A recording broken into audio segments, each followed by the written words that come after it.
He arrived carrying quiet years in his shoulders, expecting to disappear into the back row. When someone stood and asked him to be seen, it wasn't romance that stirred first but relief, and a fragile remembering of safety, and the small hope that solitude might finally loosen its grip. If this feels familiar, stay a while. Listen gently. He arrived early, as he always did, choosing the margin before anyone could choose it for him. The chairs were still mostly empty, pale wood catching the afternoon light, arranged with care that felt almost fragile.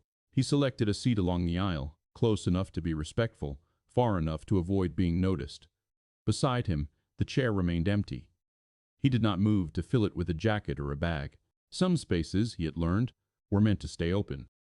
The child at his side swung her feet lightly, shoes brushing the air in small, absent circles. She wore the dress they had chosen together, nothing extravagant, but clean, soft, familiar. She leaned toward him without looking, her shoulder resting briefly against his arm, as if checking that he was still there. He adjusted his posture slightly, making room without comment. This was how they spoke most days, to proximity, through allowance. Around them, people arrived in pairs and small clusters, voices low, careful not to disturb the atmosphere they had paid to enter. Laughter rose and fell in polite intervals. Someone smoothed the tie. Someone else whispered reassurance. He watched it all with the quiet attention of someone who had long ago stopped imagining himself at the center of such scenes. The music began, soft and measured. The child straightened, her movements suddenly precise, absorbing the importance of the moment without needing explanation. He felt the familiar tightening in his chest. Not pain exactly, but a narrowing, as though something inside him had learned to brace whenever joy gathered nearby. He focused on his breathing, on the weight of his hands resting on his knees. When the bride appeared, there was a collective shift. Everyone leaned forward, drawn by the ritual of arrival. He did the same, out of courtesy more than hope. He had come because it was expected, because absence would have required explanation. Sitting here, unseen, was simpler. Then, in the middle of a pause he had assumed would pass like all the others, someone stood. The movement was not abrupt. No chair scraped. No gasp followed. It was simply a woman rising from her seat a few rows ahead, turning not toward the altar, but toward him. For a moment, he thought she must be mistaken, that she was searching for someone else, someone more visible. He lowered his eyes instinctively, a reflex sharpened by years of practice. "Look at me," she said. Her voice was calm, not loud enough to command, not soft enough to be ignored. It carried the weight of certainty rather than demand. The room stilled in a way that felt unplanned, the kind of silence that happens when people sense they are witnessing something they were not invited to understand. He hesitated. The child's hand slipped into his, fingers small and warm, tightening just enough to steady him. Slowly, as if learning a new motion, he lifted his head. She met his gaze without hesitation. There was no performance in her expression, no smile meant to reassure the room. Only attention complete, undivided. It unsettled him more than accusation ever could. He was not accustomed to being addressed directly, least of all in a space built for spectacle. For a second, that stretched beyond its measure. Nothing else existed. Not the ceremony, not the guests, only the simple fact of being seen, without explanation or expectation attached. He felt exposed, not because she had revealed him, but because she had not looked away. Then she sat down again. The music resumed, a little unsure of itself, and the room exhaled.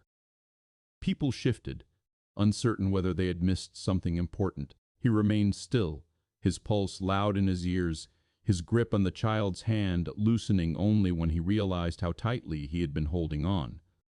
She did not look back at him. There was no signal, no reassurance offered.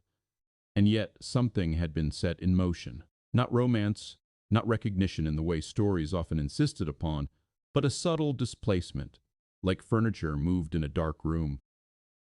He would reach for balance later and find the familiar edges gone. The ceremony continued.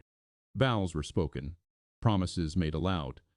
He listened with the distant respect of someone who understood commitment as endurance rather than declaration. When it was over, applause rose and fell. People stood, conversations resumed. Life, as always, insisted on continuing. The child leaned closer to him again, her voice barely a breath. "She was talking to you," she said, not as a question. "Yes," he replied. She considered this, then nodded, satisfied. Some things, she seemed to think, did not require elaboration. As they stood to follow the others toward the reception, he glanced once more at the chair beside him. It was still empty, but it no longer felt permanent. The reception space opened gradually, as though it had been waiting for the guests to find their way into it. Light filtered in through tall windows, settling on linen-covered tables arranged with careful symmetry. Plates were already set. Glasses stood empty, expectant.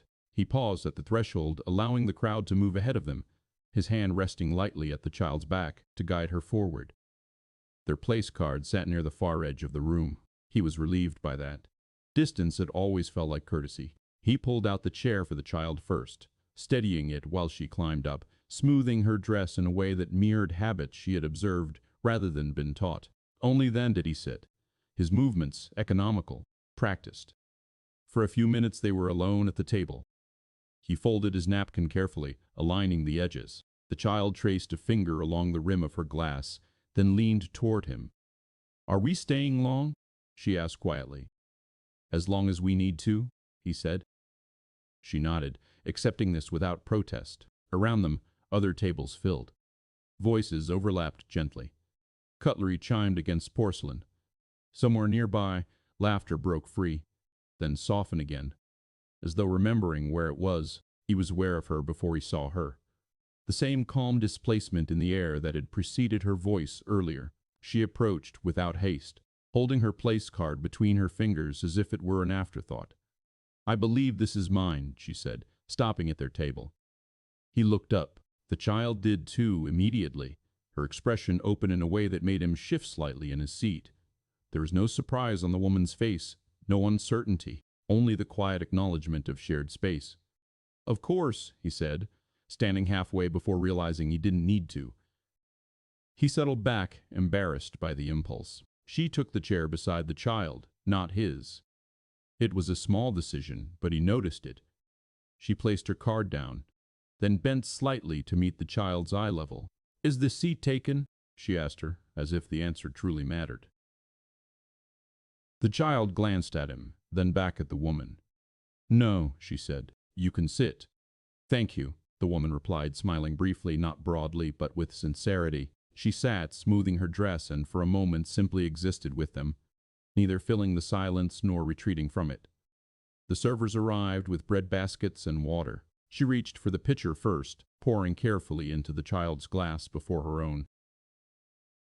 He watched her hands steady, attentive, unhurried. There was no sense of obligation in the gesture, only habit. "What did you think of the music?" she asked the child. "It was nice," she said, "but loud." The woman nodded. "It was. Sometimes quiet is better." The child considered this, then smiled, as if she had found an ally. He felt something loosen in his chest. Not relief exactly, but recognition. The woman had not performed for the child. She had met her where she was. Conversation unfolded in small, ordinary pieces. School. Favorite foods. The difference between dogs and cats. The woman spoke little about herself, and when she did, it was without emphasis. He noticed that she never interrupted, never rushed the child to finish a thought. Time seemed to widen around her. When the meal arrived, she waited until the child was settled before lifting her fork. He mirrored her without realizing it. The rhythm of eating together, passing salt, offering bread, felt unexpectedly natural, as though they had practiced it somewhere else in another life. At one point, the child excused herself to follow a server who had promised dessert later. He watched her go, then turned back to find the woman studying the tablecloth, her fingers resting flat against it. "She's very observant," she said. "Yes," he replied. "She always has been." There was a pause, not awkward, just unoccupied. He realized then that she was waiting for him to decide whether to fill it. "You didn't have to sit here," he said. "I wanted to," she answered simply. The honesty of it unsettled him more than flattery would have. He nodded, unsure what else to offer. When the child returned, triumphant and sticky-fingered, the woman laughed softly and passed her a napkin. He watched the exchange, the ease of it, the way the child leaned toward her without hesitation. As the evening thinned and guests began to drift away, she stood, collecting her things. "I'm glad we shared the table," she said, not to him alone, but to both of them. "So am I," the child replied, without looking to him for permission. The woman paused, then added, "If you'd like, there's a quiet cafe nearby. They don't mind children. No obligation." He hesitated, the weight of habit pressing against the possibility. The child looked up at him, hopeful, but patient. "Yes," he said finally. "That would be fine." The woman nodded, as though she had expected nothing else, and waited for them to be ready. They began with something unremarkable, a weekday morning that arrived whether they were ready for it or not. The cafe had not been a turning point in the way stories often demanded. There had been no late-night confessions, no decisive moment framed by streetlight or rain. Just warm cups set down carefully, a corner table chosen for its quiet, the child allowed to stir sugar until it dissolved completely. When they parted that night, it was without promise, only an exchange of times and a shared understanding that what had been easy once might be allowed to happen again. So when she appeared again, it felt less like an arrival and more like a continuation. She did not alter their routine. That was the first thing he noticed. On the morning she joined them, she arrived after the child was dressed, after breakfast had already begun. She never commented on the mismatched bowls or the way the toaster sometimes burned one side more than the other. She simply stepped into the existing order and adapted herself to it. The child accepted her presence with a confidence that both relieved and unsettled him. She asked questions freely, offered opinions without caution. Once, while tying her shoes, she asked the woman if she had ever been afraid of the dark. "Yes," the woman said, considering it. "For a long time." "What happened?" the child asked. "I learned which lights to leave on," she replied. The answer satisfied her. It did not satisfy him. He carried it with him through the rest of the day, turning it over in his mind as he worked, as he folded laundry that evening, as he stood at the sink washing dishes long after they had dried themselves. They spent time together in ways that did not announce themselves. A walk to the park, a grocery run where the child was allowed to choose one unnecessary thing. She never reached for his hand, never sat too close. But she was always present, watching, listening, remembering small preferences without remark. He began to notice the changes not in himself, but in the child. Laughter returned without warning. Not the careful kind, measured and checked for safety, but the sudden bursts that surprised even her. She slept more deeply. Her questions softened. She stopped watching his face so closely for signs of strain. One evening, as they sat at the table working through homework, the child grew frustrated and pushed her book away. He prepared himself for the familiar process: calm explanation. Patience stretched thin, encouragement offered in measured tones. Before he could begin, the woman slid a piece of paper toward the child and drew a small square on it. "Let's try something else," she said. No instruction followed. Just presence. Just patience. The child leaned in, curiosity replacing resistance. He watched the shift take place and felt something tighten inside him. Not jealousy, but fear. Fear of how easily balance could be achieved. Fear of how much it could cost to lose it. That night, after the child was asleep, he stood in the hallway longer than necessary, listening to the quiet. The woman waited in the kitchen, hands wrapped around a mug she had not finished. "She doesn't usually warm up this fast," he said finally. "She's not warming up," the woman replied. "She's resting." The distinction struck him more deeply than he expected. He looked away, absorbing it. As days layered into weeks, the rhythm held. No declarations were made, no boundaries crossed, and yet something unmistakable grew, not excitement, not romance, but safety. The kind that asked nothing in return except honesty. He struggled with that more than he would have admitted. He began to mark time by her absences. On the days she did not come, the house returned to its familiar quiet. Not emptiness, he had learned the difference, but a narrower version of itself. The child noticed too, though she never asked directly. She would pause at the door in the morning, or glance toward the window in the late afternoon, then continue on, without comment. He followed her lead, letting what was unspoken remain intact. When she returned, she brought nothing with her except attention. She remembered where the extra batteries were kept, which cupboard stuck if opened too quickly, that the child preferred her vegetables cut small, not because she disliked them, but because large pieces felt overwhelming. These were not things he had told her. They were things she had noticed. Once, while folding laundry together on the living room floor, the child held up a sock and said, very seriously, "You can stay for dinner if you want." The woman looked at him first, then back at the child. "If that's all right." He nodded. It was easier than explaining why he hesitated. Dinner was simple. Soup reheated carefully. Bread warmed just enough to soften. They ate without ceremony. The child talked about school. He listened. The woman listened too, asking questions that did not steer the story, only widened it. Later, as the child brushed her teeth, he stood at the sink beside the woman, rinsing bowls. "You don't have to keep coming," he said quietly. She did not stop what she was doing. "I know." The ease of her answer unsettled him. He had built his life around necessity, around what must be done, what could not be avoided. Want, freely chosen, felt unsteady beneath his feet. He worried about imbalance, about what he could offer, about how little room there was for error when a child's sense of safety was involved. He had learned to measure risk not by personal cost, but by impact, and the thought of disrupting the calm she had helped restore filled him with a careful dread. One afternoon, he returned from work to find the child at the table with her, coloring quietly. The woman looked up and smiled, not in greeting, but acknowledgement. "She had a hard day," she said softly. He set his bag down, instinctively lowering his voice. "Is she all right?" "She will be," the woman replied. She just needed someone to sit with her. He watched them for a moment. The child's shoulders no longer tense. Her focus returned. Gratitude rose in him, sharp and unwelcome. Gratitude created obligation. Obligation demanded repayment. He did not know how to balance that ledger. That night, after the child was asleep, he spoke.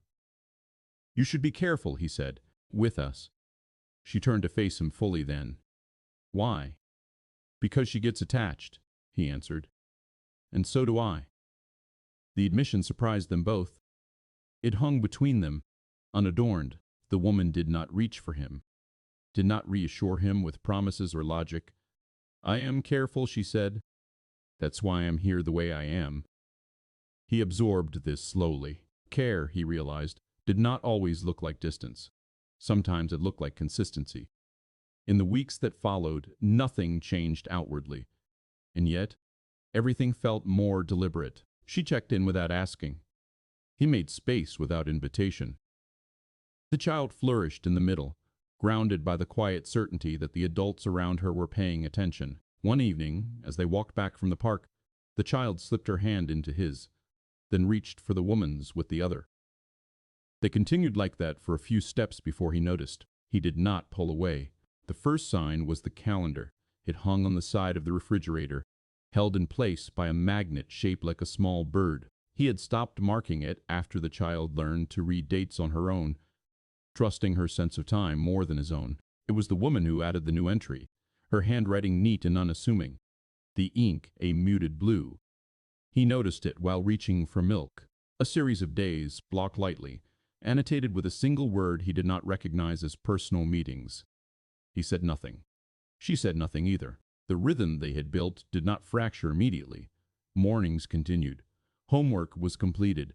Dinner plates were washed and set to dry. But something had shifted, just enough to require attention. She began arriving later, leaving earlier. Sometimes not at all. When she was there, she was still present, listening, observing, responding with the same care as before. But the spaces between visits stretched, and in those spaces, his mind filled the quiet with calculation. He measured costs, time, proximity, disruption. He told himself he was being responsible. The child felt it first. She asked fewer questions. She lingered longer at the window.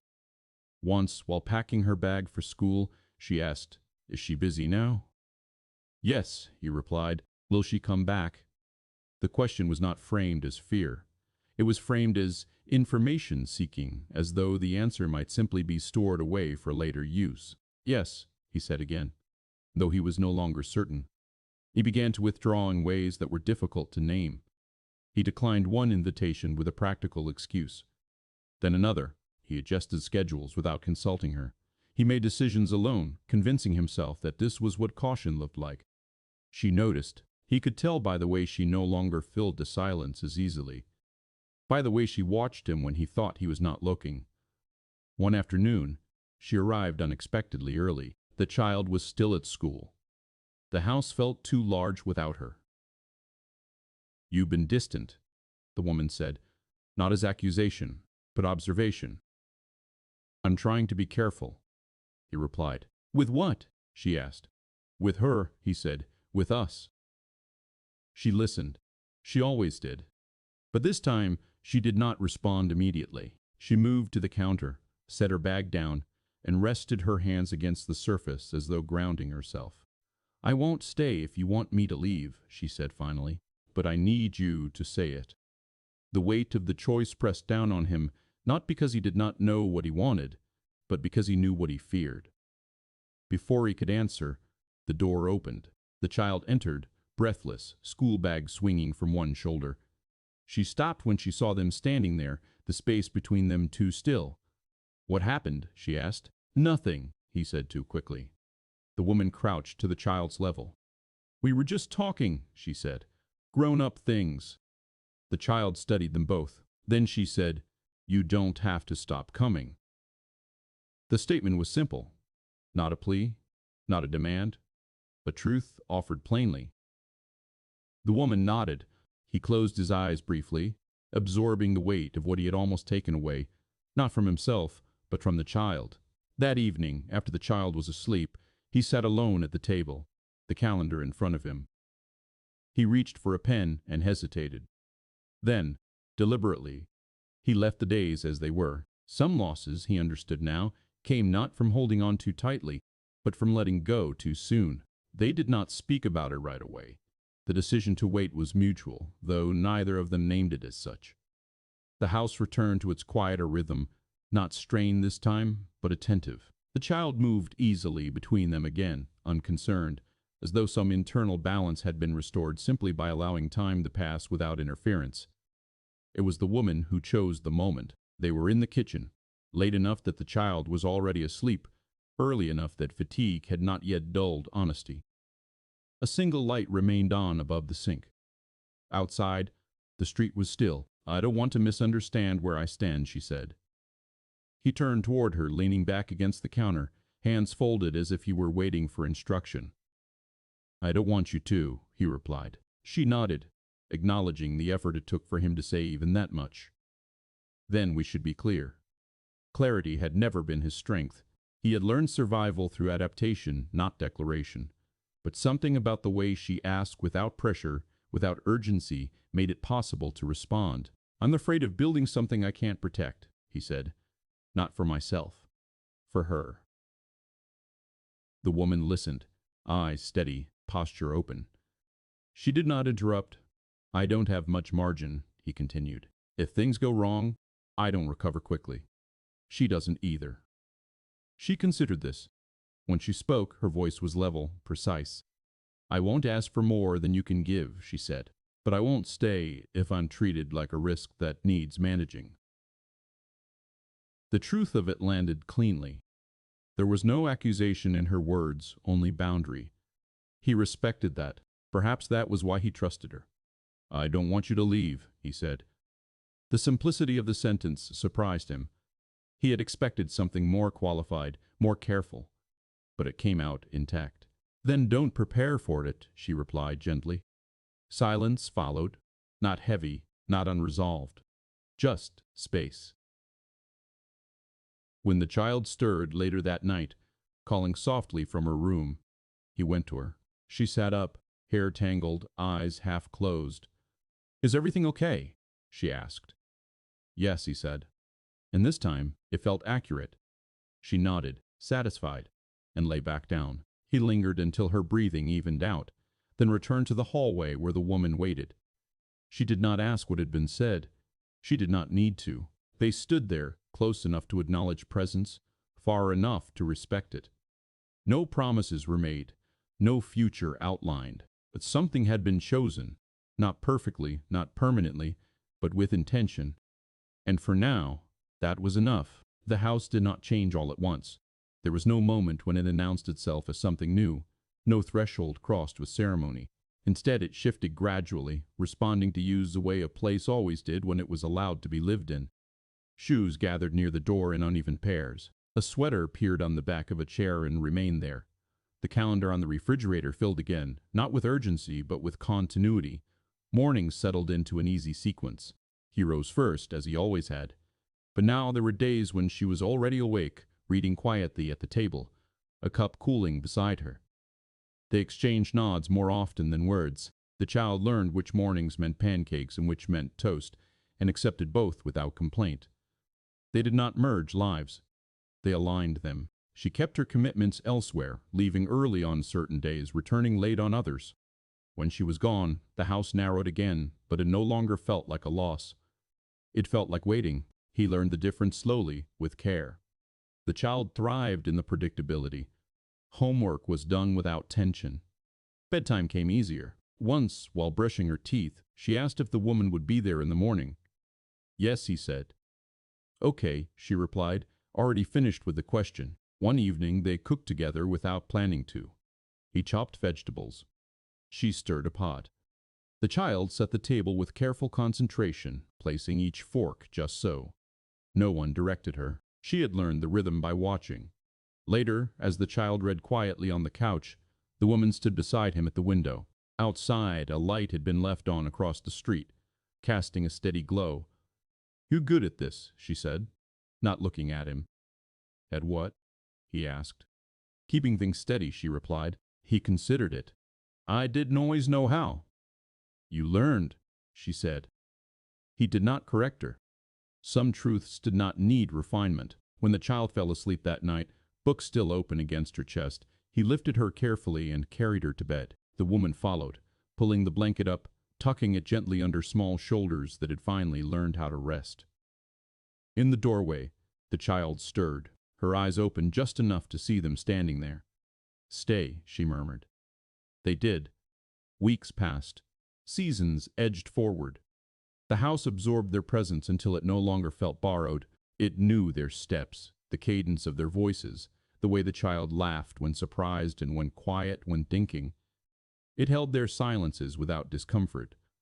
There were still uncertainties, still days when he felt the old instinct to retreat, to prepare for absence.